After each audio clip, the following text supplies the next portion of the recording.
Hey, it's me. Welcome to this video. Now, that letter signed by 51 intel officers, spies who lied, right? In 2020, just before the election, saying that the Hunter laptop story was Russian disinformation. In fact, they said it had all the characteristics of a Russian information campaign. But the irony is that letter that they made up, signed by 51 intel officers to influence the outcome of the election, was in fact something that had all the characteristics of a Russian information campaign. What a surprise. That's why it's irony. But you have John Q. Brennan, the CIA director under Barack Hussein Obama, admitting under oath that the whole thing was political. You had Morell, the CIA director, saying that he just signed it because he wanted Biden to win. And he knew it wasn't true. And you had other officers saying, well, I was asking for more information, but they still signed the letter. Now, Joe Biden used that letter in the debate with President Trump, saying, well, that Hunter laptop story is nonsense. 51 intel officers, and you know the rest. Now, if that had not happened, if that letter did not exist, Joe Biden would not have that talking point in a debate. People would understand that there's a lot of information there. Now, at the same time, the FBI, pretty much in control of Twitter at the time, suppressed the New York Post and their story about the Hunter laptop. In fact, retweeting the link or posting the link to the New York Post article could get you banned from Twitter at the time. So that played a role also, suppressing the story. So all of it was to portray the Hunter laptop story and news and video clips and emails that came from it as being Russian disinformation, and also to suppress it so that nobody can really see it. Kind of like how YouTube is suppressing this video and this channel, and even many comments on the boards. They're still doing it. But Twitter, after Elon Musk took it over, has improved somewhat. At least you can give your 2 cents and you don't get banned and don't get strikes and all of that. And it's the very people that created that letter, which is really disinformation, that also have control over Twitter and Facebook at the time and YouTube. And so they can also censor people, right? So they claim that it's Russian disinformation. At the same time, they're pushing buttons to have people censored or deleted so that they can successfully suppress the story. And as CIA Director Morell admitted under oath, to influence the election, to help Biden to win. And so they interfered in an election. 51 intel officers interfered in the election. And in my opinion, they changed the outcome. Now that is very interesting because many of those 51 are the same officers who were involved in creating the bogus Steele dossier in the Russiagate story. And as you can tell, again, they're talking about Russia. So what they're really doing is letting the same people do the same thing over and over again. In fact, many of the Russia hoax people are now involved in the lawfare against President Trump. So you see a pattern, but you also see the same people popping up all the time. And so it wouldn't take much to really get to the brain bug to see who the key players are. But I can suspect it's John Q. Brennan, Michael Hayden, and a few others. And they respond to the Bush family, the Cheneys, and of course the Democrats. And they don't want President Trump there. Now, is it because he's not an elite guy from the swamp, that he hasn't been in the swamp for 50 years? Is it that they have some nefarious purposes? Because if you think about it, they wanted Biden to win. But they must have known, because as you can see, all of these things that are happening now, it's not Joe Biden doing it. It was something that was orchestrated and created by many other people, opening the border, letting 20 million people come in, starting up the Ukraine conflict, starting up the Israel conflict, which benefits all these military-industrial complex companies and businesses. That was in the works. So they wanted Biden to win, not because it's a Democrat-Republican thing, but because they had a plan to open the border. It's part of the agenda, and to create the wars. Because if you look at what happened, it's that almost 200 billion has been used for Ukraine, then many tens of billions for Israel. And of course, you also had money coming out for COVID or infrastructure. And a lot of people get rich. But if you look at, for example, these intel officers, what are they really interested in? Well, in my opinion, they feel like they run the country, no matter who the president is. And if there's a president that they don't approve of, the president has to go bye-bye. JFK, Nixon, and Trump. And that's what they do. So they do whatever they can, whether it's an assassination or concocting some Watergate story, which had all the characteristics of the Russiagate story, by the way. The FBI, deep throat, some media people, and some story and impeachment and all of that. Well, it worked with Nixon at the time because he was part of the swamp, let's be honest. So he's more vulnerable, right? He was not a billionaire with 5D chess playing moves like President Trump. But still, if they're all against you, as you saw in 2020, and they can ambush the American people, they can get away with a lot of stuff. And as you can see, John Durham, Bill Barr, they covered up for all these Russiagators. None of them went to jail, incredibly. And these 51 intel officers, they're just whistling in the hallways, and they still have security clearances. It's pretty amazing, right? So you have to ask yourself, is it true? Are they really running the country? Are these 51 people part of the cabal that runs the USA, no matter who the president is? Because if there's one thing that we have seen, it's that W. Bush didn't run anything. Joe Biden doesn't run anything. Even Barack Hussein Obama doesn't run anything. It's that they're puppets, easily guided. And I have a strong belief that they didn't want Trump to be president because he would be a real president. He would be a real CEO.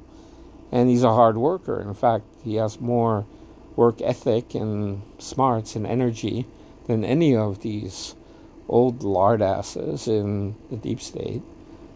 And they're very jealous, but they also want to do a lot of stuff that isn't really in the interest of the American people or of the country, because they're always like, wow, national security. But no, they care more about the national security of Ukraine and Israel than they do of our nation. Why else would they be for the open border? The danger that comes through an open border, it's greater than any war, because you're just letting invaders in. That could be a gang of terrorists. It could be armies that are formed. For example, all these Chinese oligarchs buying up all the farmland surrounding our bases. Then you have tens of thousands of Chinese coming in, with crew cuts, and you're like, wow, they're pretty muscular for being people escaping famine or whatever they're claiming. And are they going to those areas where they own the land?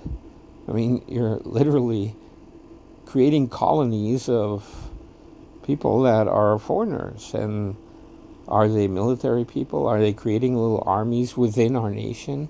So, again, these 51 intel officers, they were not concerned with the national security of the USA. They were concerned with their game plan, opening the border, starting up wars in Ukraine, Israel. And they got what they wanted. So even now, if President Trump becomes president, you cannot take away the damage that occurred in these last years, or even the damage of election 2020, even the damage of that very letter that they all signed. But there's more, because if you look at treason, mutiny, rebellion, sedition, those 51 officers certainly qualify, and at best it's just election interference, right? But we're talking about people that really subverted our democracy, the constitutional republic, and damaged our reputation overseas, and they broke something about us, something we can't get back. It's like a black mark, and they feel proud of themselves, which really shows that they're not patriots. They don't like the USA. They like themselves and the power that they have. But when I say there's more, you have to look at the Pentagon. Milley Cyrus and Mark Esper, even the chief of the army at the time, McCarthy, he prevented the National Guard from going to the Capitol on January 6, 2021. President Trump wanted the National Guard there, and if the National Guard had been there, there would not be chaos, and the evidence would have been heard in Congress. All these senators were ready to give all the evidence, and the outcome would have been very different. And so Pelosi, the mayor of D.C., but also Milley Cyrus and McCarthy, the chief of the army, prevented the National Guard from going to the Capitol as what President Trump ordered. And at the same time, Milley Cyrus was also usurping the powers of a commander-in-chief. Yeah, the guy, that was ranting about white rage and that he's been reading books about slavery and, really signaling. I mean, we're talking about a person that has been put under a lot of pressure to become a tool. But he voluntarily became a tool. But he did worse things that must have come from who he is. For example, he called the Chinese military, out of the blue, not under orders by President Trump, the commander-in-chief, he by himself called the Chinese military, and he was kind of gossipy, saying, well, if President Trump launches an attack on China, I'll give you a heads up. Now, this guy is the chairman of the Joint Chiefs, and he's telling the military of China, another country, that he will give them a heads up. That's treason. That's treason. I can understand the arguments that you'll make if you didn't get a lawful order from your superior officer and you refuse to do it, or you jump over him to the next CO and then complain or something. That's one thing. But we're talking about Milley Cyrus getting on the horn with the military of China and telling them he's going to give them a heads up. Just change a country. What if he called up Russia, the Russian military, and said, hey, if Trump launches an attack on you, I'll give you a heads up. I mean, that's what he did. It doesn't matter if it's China or Russia or Botswana. He's doing that. That's treason. And Mark Esper, I don't know if he's like a dummy or if he's just a weakling, but he went along with everything. So together, they conspired to usurp the powers away from President Trump, the commander-in-chief, after the election and before the inauguration of Joe Biden. An inauguration, by the way, where he just had a couple of people and everything was fenced off. And the only thing you got was a couple of pictures that were approved by the state. And, everything is kind of like in the dead of night or behind fences, just kind of like the vote counting, right? They boarded up all these windows. Well, that's not what democracy is. And so you wonder, do these people even care about democracy, or we the people? The answer is no. Because when they're talking about Ukraine, they make it sound like Ukraine is like a bastion of democracy and freedom. And it ain't. It's a military dictatorship. They have martial law. They canceled elections. And they kidnap people off of the streets. Wow. But they call that democracy. So you know that their definition of democracy is something completely different. And that has the characteristics, yes, of a Russian information campaign, the way they are talking about Ukraine. And you notice that they never talk about the casualties on the Ukraine side. Even Congressman Massey said, one time he got an intel briefing and they kept on talking about how many Russians died. And of course, the numbers are like a fairy tale. But he asked about the Ukraine casualties and they would not tell him. And no one ever does. And Ukraine, of course, they're saying, well, we killed 500,000 Russians. Like, in your dreams, you wish, if that were true, they would have won the conflict even a year ago. But the true numbers is this. Okay, listen. It doesn't really matter because it's not our country, but just to know what a bogus situation this is. Ukraine started out with 900,000 active troops. Now, regardless of the numbers that they're saying, died or not, they already started using their reserves a couple of months ago, which means that from those 900,000, they don't have enough. So it means that they at least must have had 800,000 casualties. Now, the word casualties, or when they say, they lost this many people, it includes wounded soldiers that are carried off the battlefield, right, will not return, or missing people. So that's casualties. That's not KIA, killed in action. But if you have 800,000 or even 900,000 casualties, then you're looking at least at 400,000 dead Ukrainian soldiers. Whereas Russia, the ratio is always 7-1, 10-1, because when it comes to artillery air power, the ratio is always 20-1, 10-1. They're obliterating the enemy. And it seems like in Bakhmut, the counteroffensive and all the major battles, Ukraine was just sending troops into meat grinders to die. So you work backwards, and maybe Russia lost 100,000 something troops, including the wounded, and KIA's maybe 50 or 60,000, which is a lot for Russia, right? They're going in and they're losing 50,000 men. Many of those, though, were not even the Russian army. They were militias or the PMC Wagner. These are mercenaries, right? Not the Russian army. But still, we're talking about tens of thousands of dead Russians. But to then listen to Lindsey Graham or Joe Biden or these other goofballs, douchebags, they're saying, we destroyed 50% of Russia's combat power. Or on D-Day, Biden said, we decimated the Russian military. They wish. The Russian military has never been bigger and stronger and more efficient than right now. And so you realize the same people saying that the Russian military has been decimated, that Russia lost 500,000 troops, that Ukraine is doing great and they could win, or that Putin's about to invade Western Europe, attack NATO. They're making all that stuff up. But these are the same people that made up the Russia collusion hoax, or that letter about the Hunter laptop, those 51 intel officers. And they're lying about Trump now. I mean, everything they say is a lie. Just like Joe Biden, no wonder they like him. They kind of see eye to eye, or they kind of see lie to lie.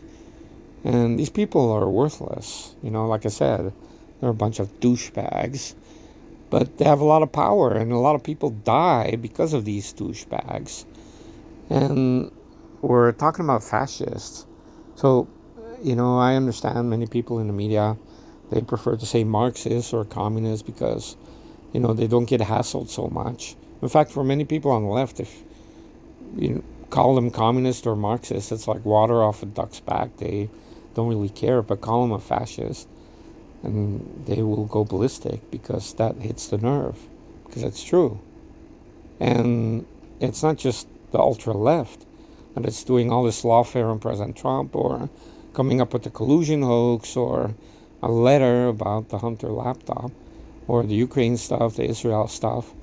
There's many so-called Republicans involved, and these are not ultra-left people. They may not be very conservative, but They're not hardcore left. So to say communists, it doesn't really work. It's better to say fascist because it includes everyone on the far left and some of those rhinos as well. And the truth of it is, these people are not ideologues like communists, and they want central planning and they all want to be poor. No, it's like we're talking about very greedy, corrupt people and corporations that collude with them. It's all about the money.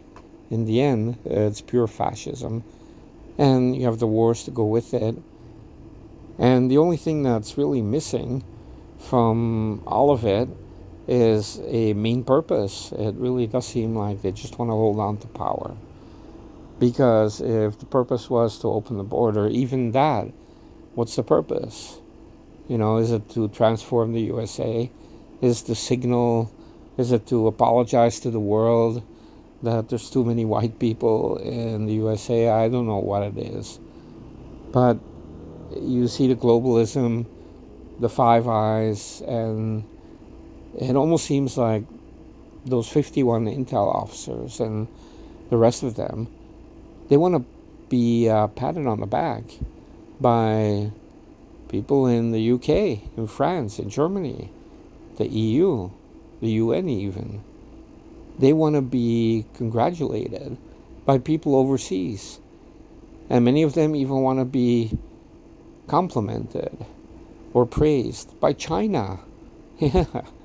And there's a reason why Joe Biden's always lying and saying, well, I spent, hours and hours with President Xi. He keeps on saying that because for the swamp, that's like, ooh, Because I think everybody's just taking money from China at this point. And China, of course, was not happy with President Trump. He was very tough on them. And even Russia wasn't happy with Trump because with Trump, they couldn't predict what he would do, right? They never would have gone into Ukraine. It would have been foolish because you can't predict what President Trump would do, right? But with Joe Biden, look, Russia sent his family like $3 million. And look, Biden looked away. He said a limited incursion into Ukraine is okay. He said that like a week before Russia actually went in. And so we're talking about Democrats, colluding with overseas powers, and they claim to be against Russia. And, they're doing the talking points. But behind the scenes, they're still buying oil and gas from Russia, and they still have deals going on. So the whole thing is a farce if you think about it. And they're more interested in attacking the American people and jailing Americans and opening the border and doing all of that stuff to us. It's like they're at war with the American people.